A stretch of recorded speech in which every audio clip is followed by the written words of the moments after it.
ఇది రేవంత్ రెడ్డి గారి యొక్క వెలుగు పత్రిక. జనరల్ స్థానాలట బీసీ అభ్యర్థులట పార్టీ మద్దతుతో పోటీలో నిలబెట్టని కాంగ్రెస్ నిర్ణయం తీసుకున్నది. ఇక ఎంపిక బాధ్యత ఎమ్మెల్యేలకు అప్పగించింది. పంచాయతీల్లో బీసీలకు 50% కోటా దాటని సీఎం ఆదేశాలు ఇచ్చాడు. 42 కాదు. రేవంత్ గౌడు, రేవంత్ ముదిరాజు, రేవంత్ యాదవ, రేవంత్ మునురుకాపు, రేవంత్ పద్మశాలి ఏమంటుందంటే 42 కాదు నాయన, 50 ఇద్దాం మనం. ఎందుకు 42? 50 ఇద్దాం, మనం బీసీలం కాదా? నేను అతిపెద్ద బీసీని అయితేని, మా నాయన పోలీస్ పట్టేలాయ, మా తాత పోలీస్ పట్టేలాయ, మా ఇంటి ముందర చెప్పులు వేసుకొని వచ్చేది బీసీలు, అంత పెద్ద బీసీని అయితేని, మరి నేనెందుకు తక్కువ అని చెప్పేసి రేవంత్ రెడ్డి ఎమ్మెల్యేలకు అప్పగించినట్ట. మీ గ్రామంలో కాంగ్రెస్ పని ఎవడున్నాడు, ఆయన బీసీనా ఓసీనా కనుక్కొని ఆయన బీసీ అయితే బీసీ నిలబెట్టాలి. ఇది రేవంత్ రెడ్డి ఆర్డర్స్ ఇచ్చినట్ట. మరి దీన్ని నమ్ముతారానే? ఇక నమ్ముతారంటే మీ అంత అమాయకులు ఉండరు. ఇక ఎందుకంటే అమ్మకు అన్నం పెడితే చిన్నమ్మకు బంగారు కాదు పెడతామని నమ్మొచ్చు. అమ్మకు అన్నం పెట్టాడు, చిన్నమ్మకు బంగారు పెడతాడు. ఎమ్మెల్యే టికెట్లు, ఎంపీ టికెట్లు రెడ్లు దోసుక తిని కాంగ్రెస్ లా ఇవాళ మేము బీసీలకు స్థానిక ఎన్నికల్లో 50% ఇస్తాం. ఏ ఊళ్ళో ఎవరు చూస్తాడు పైన? ఇప్పుడు రెడ్డి గారు ఏం చేయాలంటే కింద బీసీ సర్పంచ్ ఎవరు పెట్టాలని డిసైడ్ చేయాలి. డెసిషన్ ఎవరి చేతులు ఉంది? మాస్టర్ కి ఎవరి చేతులు ఉంది?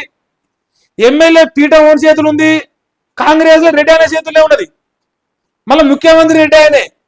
ఈయన కోర్టుకు పంపించేది మళ్ళీ రెడ్లనే పంపిస్తాడు. ఈయనే మళ్ళీ జీవో తీసుకొస్తాడు. అంటే అన్నం పెడతాడు, అన్నంలో మర్చిపోతాడు అనమాట.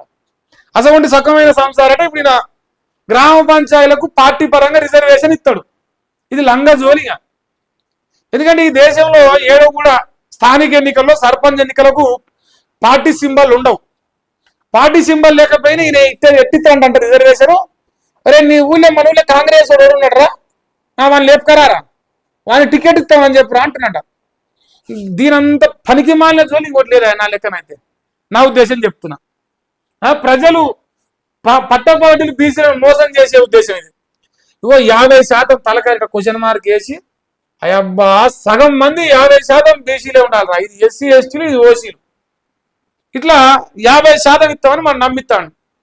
ఇక నమ్మినోనికి మీకు శతకోటి దండాలి. ఆయన నమ్మితే మీరే ఆగమైతే మాకేం సంబంధం లేదు. ఇప్పుడు రిజర్వేషన్ల పేరుతో 23 నెలలుగా కులగన్న చేస్తున్నాము, రిజర్వేషన్ ఇస్తాము, రిజర్వేషన్ లేకుండా ఓట్లకే పోము అని చెప్పేసి గ్రామ పంచాయతీలు గాలికి వదిలేసి, గ్రామాలలో డెవలప్మెంట్ గాలికి వదిలేసి, ఆఖరికి చెత్త నడిపే ట్రాక్టర్ డీజిల్ కూడా పైసలు ఇవ్వనంత దౌర్భాగ్యమైన పరిస్థితి తీసుకొచ్చినట్టు. ఇప్పుడు మనకు రిజర్వేషన్ను ఇవ్వకపోయినా పార్టీ పరంగా ఫుల్ సపోర్ట్ ఇస్తాడట. మరి అది ఏం సపోర్టో, మరి దీన్ని ఎట్లా నమ్ముతారో. పోనీ కాంగ్రెస్ లో బీసీలో మీకన్నా నమ్మకుందా చెప్పి. రేవంత్ రెడ్డి మాకు ఎన్ని చేస్తాడు, మా అన్న మంచోడు, మాకు అన్ని న్యాయంగా చేస్తాడు, మీకు నమ్మకం ఉంటే చెప్పురా అసమంటిది ఏమైనా ఉంటే. నాకైతే లేదు. ఇంకా రేపో మాపో షెడ్యూల్ రాబోతుందంట. పంచాయతీ ఎన్నికలకు వేగంగా ఏర్పాట్లు చేస్తున్నారు. పంచాయతీరాజ్ శాఖ నుంచి ఎస్సీసీకి చేరిన రిజర్వేషన్ల జాబితాలు ఈ నెల 26, 27న షెడ్యూల్ విడుదల చేసే ఛాన్స్ కూడా ఉన్నది.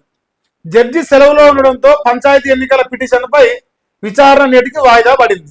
నిన్న ఆయన సెలవులో ఉన్నాడు, మరి ఇలా విచారణ జరగబోతుంది. ఇలా ఏదో ఒకటి తేలిపోతుంది.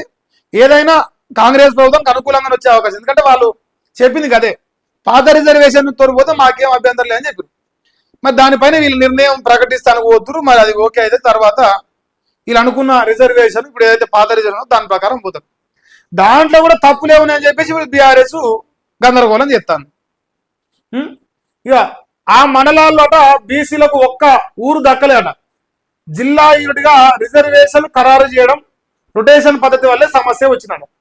మహబూబాబాద్ జిల్లాలోని 6 మండలాల్లో బీసీలకు 0 సీట్లు వచ్చినాయి. ఆదిలాబాద్, మంచిర్యాల జిల్లాలోని 10 మండలాల్లోనూ అదే సీన్ రిపీట్ అయింది. ఒక్క గ్రామం దక్కపోవడం నిరసిస్తూ భీమారం, జన్నారంలో బీసీలు ధర్నా చేశారు. కోటపల్లిలో బీసీలకు సీట్లు కేటాయించని కలెక్టర్ను కలిసిన బీజేపీ లీడర్లు. ఇప్పుడు నేను ఒక పాయింట్ చెప్తా ఇక్కడ. మీరు గ్రామాలలో మనందరికీ తెలిసిన విషయం, దాదాపుగా ఏ ఊరికి పోయినా మరి 40% బీసీలు లేని గ్రామ పంచాయతీ లేదు.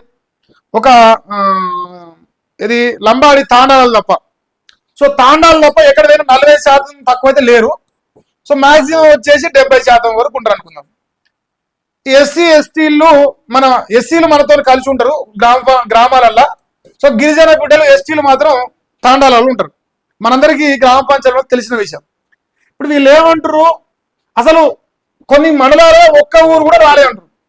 అంటే ఒక మండలానికి యావరేజ్గా ఒక 15 ఊర్లన్నా వేసుకొని, మినిమం 20 ఊర్లు ఉంటాయి కానీ సో 15 ఊర్లన్నా వేసుకొని, 15 ఊర్లలో ఒక 4 తాండాలు ఏరి లేదంటే 5 వదిలేరి 15 గ్రామ పంచాయతీలు అయితే ఉన్నాయి కదా. బీసీ ఎస్సీ ఎస్టీలు కలిసి ఉండే గ్రామ పంచాయతీలు ఒక 15 అయితే ఉన్నాయి. ఈ 15 కూడా ఒక్క ఊరు కూడా బీసీ రాలే, ఒక్క ఊరికి కూడా. మళ్ళీ ఇంకోటి 40 నుంచి 50% లేదంటే 40 నుంచి 70% బీసీలే. మళ్ళా కొన్ని ఊర్లలో ఉంటారు, లేరు అనుకుందాం. ఇప్పుడు ఆదిలాబాదు ఇటు పోతే మహబూబాబాద్ కొంచెం తాండాలు ఎక్కువ ఉంటాయి అనుకుందాం. అట్లాంటి ప్రాంతాలు 10 ఊర్లు, ఒక 10 ఊర్లు తాండాలు, ఒక 10 ఊర్లు గ్రామ పంచాయతీలు బీసీ ఎస్సీ ఎస్టీలు ఉన్న గ్రామాలు ఉన్నాయి. కానీ ఇక్కడ కూడా రిజర్వేషన్ రాలేదు. ఎందుకంటే వీళ్ళు లంగ కులగానే వేసింది కాబట్టి, వీళ్ళు వేసింది దొంగ కులగాన కాబట్టి, దాంట్లో తప్పులు ఉన్నాయి కాబట్టి, వీళ్ళు బీసీలను చంపిర్రు కాబట్టి, ఎక్కడైతే బీసీలను చంపిర్రో అక్కడ వీళ్ళు రిజర్వేషన్ వస్తలేవు. మన ఊర్లో ఓ 40% 50% బీసీ ఉంటే వాళ్ళందరూ చంపేసారు ఇప్పుడు వీళ్ళ లెక్కన. ఇప్పుడు ఓసీలు పెరిగిరు. మళ్ళా ఈ తెలంగాణ రాష్ట్రంలో ఓసీలు తప్ప ఎవరు పుట్టలే. ఇక ఎస్సీలు చచ్చిపోయారు, ఎస్టీలు చచ్చిపోయారు, బీసీలు చచ్చిపోయారు, కోట్లలో చచ్చిపోయారు ఇంకా బీసీలు అయితే. కానీ ఓసీలు మాత్రం పెరిగిరు. ఎందుకంటే ఇక మా రేవంత్ అన్న చెప్పిండు ఒక సామెత, నాకు గుర్తుకొస్తాను ఇప్పుడు. ఎలమూల లెక్కెంత కొంచెడు బియ్యం కొడితే వాళ్ళు సగం కూడా తినలేరు, మా దాంట్లో ఎంత ఉండరా మరి ఎట్లా దాంట్లో అని చెప్పేసి రేవంత్ రెడ్డి ఎక్కిలి మాటలు గుర్తుకొస్తాను. సో ఆ ఎక్కిలి మాటలు నిరూపించుకుంటే బీసీ ఓసీలో మేము ఫుల్లుగున్నాం, దండిగున్నాం కాబట్టి మేము ఎమ్మెల్యే ఎంపీలం కావచ్చు అని ప్రజల లోపల కలరింగ్ చేయడం కోసం ఇప్పుడు వాళ్ళని లెక్క పెంచిండు. బీసీ ఎస్సీ ఎస్టీలను చంపిండు కాబట్టి ఇప్పుడు ఈ మండలాలలో అసలు ఎక్కడా కూడా ఇంకో ఇప్పుడు మహబూబాబాద్లోనే ఓన్లీ 6 మండలాలు, అంటే 120 గ్రామాలు వేసుకోవచ్చు ఈజీగా 120 గ్రామ పంచాయతీలు, 120 గ్రామ పంచాయతీలు. అక్కడ ఒకటి బీసీ లేడు, అసలు పుట్టలే, అసలు బీసీలు అన్నట్టులే లేరు. మొత్తం ఎస్సీ ఎస్టీలు ఓసీలు మాత్రమే ఉన్నారు. ఇట్లా పట్టపగడిని దొంగల లెక్క వీళ్ళు చేసిన దొంగ కులగానే బయటపడతారు. అందుకే ఆందోళన రోజు రోజు పెరుగుతున్నాయి. ఇక మరి నల్లమల్ల పులి ఏమైనా ఒడుతాడా లేదని తెలుస్తుంది. ప్రజలు డిసైడ్ చేసుకోరు ఇంకా ఏం చేద్దాం ఏం కదా. మరి బీసీలకు మన అన్న నల్లమల్ల పులి న్యాయం చేసిండా? ఇయో వీడు ఏవిఎన్ రాధాకృష్ణ ఆర్కే రాధాకృష్ణ రాజును చూసుకోరు. ఇంకా ఎన్నికలకు వేలయ్యింది మందిని ముంచడానికి. జిల్లాల వారీగా గెజిట్లు ప్రచురించిన కలెక్టర్లు ప్రతులను ఎస్ఈసికి స్టేట్ ఎలక్షన్ కమిషన్ కు సమర్పించిన సర్కారు వాటి ఆధారంగా షెడ్యూల్ ను సిద్ధం చేయనున్న స్టేట్ ఎలక్షన్ కమిషన్ 26న పంచాయతీ ఎన్నికల షెడ్యూల్ విడుదలకు ఛాన్స్ ఉన్నది. రేపు ఇలా 25 రేపు పొద్దుగాల డిసెంబర్ 11, 15, 19 తేదీలో పోలింగ్ జరిగే అవకాశం కూడా ఉన్నది. అంటే దాదాపుగా 15-20 రోజుల సమయం అంతే.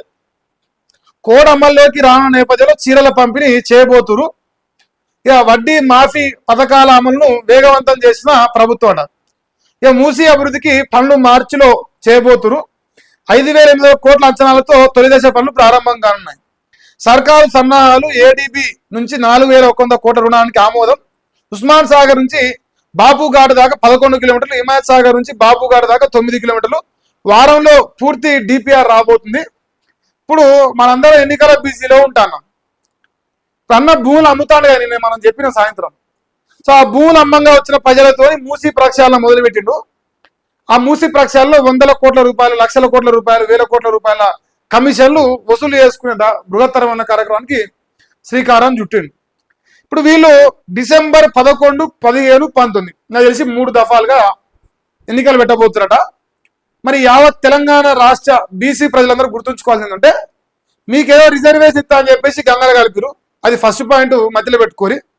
ఇక మరి ఇప్పుడు ఈ రిజర్వేషన్లు ఎంత పక్కన పెడితే 6 హామీలు అమలు చేస్తామని నమ్మించి మనందరితో ఓట్లు వేయించుకోరు. మరి ఇప్పుడు ఆ 6 గ్యారెంటీలు ఎక్కడ కూడా ఒకటి మాట్లాడతలేడు. సో మరి 6 గ్యారెంటీలు ఎప్పుడు ఇస్తారని చెప్పేసి దయచేసి మీరందరూ అడగాలని మనస్ఫూర్తిగా కోరుకుంటున్నాను నేనైతే. ఎందుకంటే ఈ రాష్ట్రంలో ప్రజలందరినీ నిట్టనిలువునా మోసం చేస్తూ 6 గ్యారెంట్లు అమలు చేయకుండా, ఆఖరికి ఇస్తా ఉన్న రిజర్వేషన్ ఇవ్వకుండా, భూములు అమ్ముకుంటా, అప్పులు తెచ్చుకుంటా, రూపాయి పని చేయకుండా, నాది ప్రజాప్రభుత్వం, నేను ఎలుగబెట్టినా, నేను బ్రహ్మాండంగా ఉన్నా, లజ్జాపిన వాళ్ళని మాట్లాడుకుంటా ఎన్నికలకు వస్తా ఉండు మన రేవంత్ రెడ్డి గారు. సో మరి ఎల్లమ్మ తల్లికి ఆడపోతులు చాలా రోజులు పెండింగ్ ఉండి దేవుడికి మొక్కినాం, అది ఇంకా బలి ఇయ్యలేదు మనం. సో రేపు కాంగ్రెస్ పార్టీ ఎన్నికలకు వస్తుంది, ఎల్లమ్మ తల్లి ఆడపోతుని బలి ఓట్ల ద్వారా. సో తద్వారా అట్లన్నా సిగ్గు వచ్చి, అట్లనే ఏమైనా శరం అనిపించి ఎన్నికల తర్వాత అయినా మనకి ఏమైనా గ్యారెంటీలు అమలు కావడానికి అవకాశం ఉంటుంది. లేదు కాదు కూడదు, మీ కాంగ్రెస్ 5,000 4,000 ఇస్తాడు, మేము ఓటేస్తామంటే ఇక మళ్ళీ ఏది అడగకురి. రైతు బంధు వస్తలేదని, రుణమాఫీ వస్తలేదని, పెన్షన్లు వస్తలేవని, ఇగో మాకు ఏ పథకం వస్తలేదా నాశనం కావాలని సాధ్యకురి. ఎందుకంటే 5,000 తీసుకోను 4,000 తీసుకొని ఓటేసే పరిస్థితిలో మీరు ఉన్నప్పుడు మీరు రేవంత్ రెడ్డి ఏం అడగడానికి కూడా అర్హత లేదు ఇంకా మీకు. సో ఇది చివరి అవకాశం, మరి దీన్ని సద్వినియోగం చేసుకోవాలని నేనైతే కోరుకుంటా ఉన్నాం. ఇంకా ఏం జరుగుతుందో చూద్దాం.